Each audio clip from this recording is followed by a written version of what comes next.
Streets on the 5.1, Dsmoovee, voice of the streets here. Look, another great interview with a comedy legend. Brother Don DC Carey is in the building. Brother Don, how are you doing today, man? I'm doing all right, but I don't appreciate you calling me legend. Legends usually got about 6 months to live. Well, I ain't gonna say that no more then. How are you doing today, brother? Man. Man, it's great to see you. Great to see you back in action. We know you so much famously from the Friday series, man, from Next Friday and Friday After Next, from Comic View, from doing all the things that you have done. Brother Don, let's start here. What got you into comedy?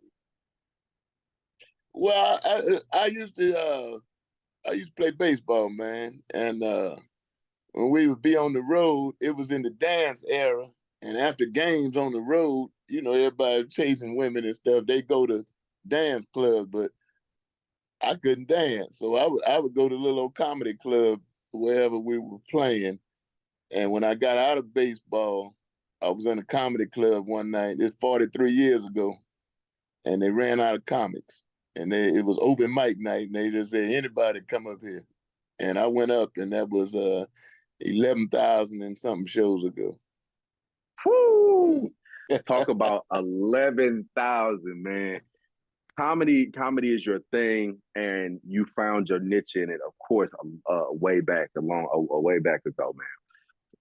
When did you actually figure like this was it for me? This is something that's going to take me far.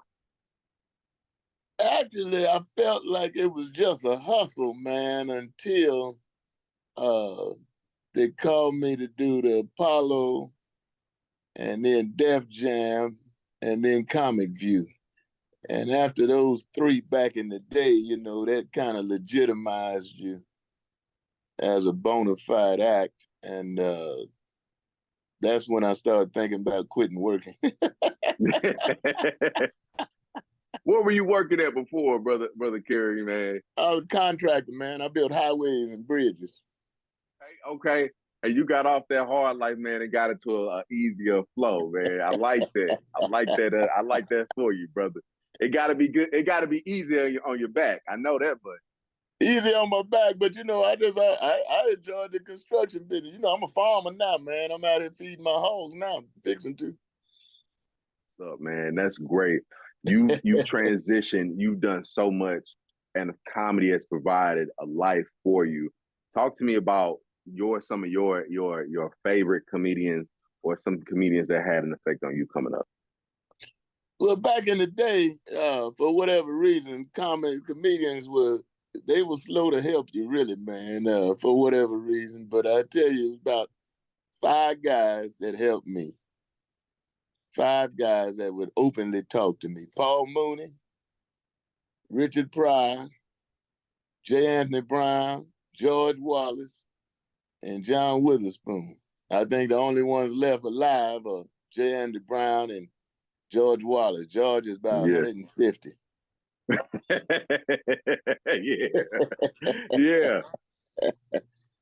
But they were open to me with information and stuff. So, I mean, in turn, I try to help the younger cats now because I know how it is, you know, for whatever reason. We ain't too much on sharing information. You know? Yeah, and sharing that limelight. And I thank you so much for your commitment to helping the younger comedians and the younger people who are trying to grow in that space. What advice would you offer to somebody who is trying to get into comedy or is trying to get into that spotlight? It's kind of an individual sport, man. You got to get in there. You got to hang in there.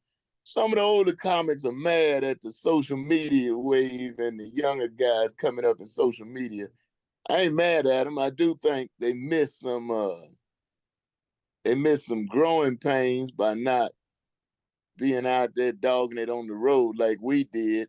Yeah, but absolutely. If they hang in there, then some of them that had a talent eventually rise to the top. I'm proud of DC Young Fly, Country Wayne, and those cats that came up in a different era than I did, because we didn't have social media. You know, we was out there, you know, we driving from city to city, man.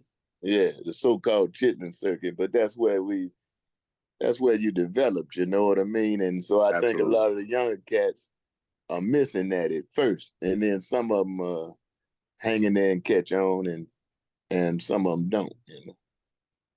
You've emerged, man, as an unforgettable character as Uncle Elroy. Talk to me about that life that you've kind of taken on now as being everybody's uncle, brother. That's funny, man. Because kids see me that weren't even born when I did it in the airport and so forth, and they say Uncle Elroy, and it's funny that they could still. I know I don't look the same, but I guess I No, do kind of. but So I mean, it was a blessing, man. I never took it that seriously, and I had no idea it would end up being the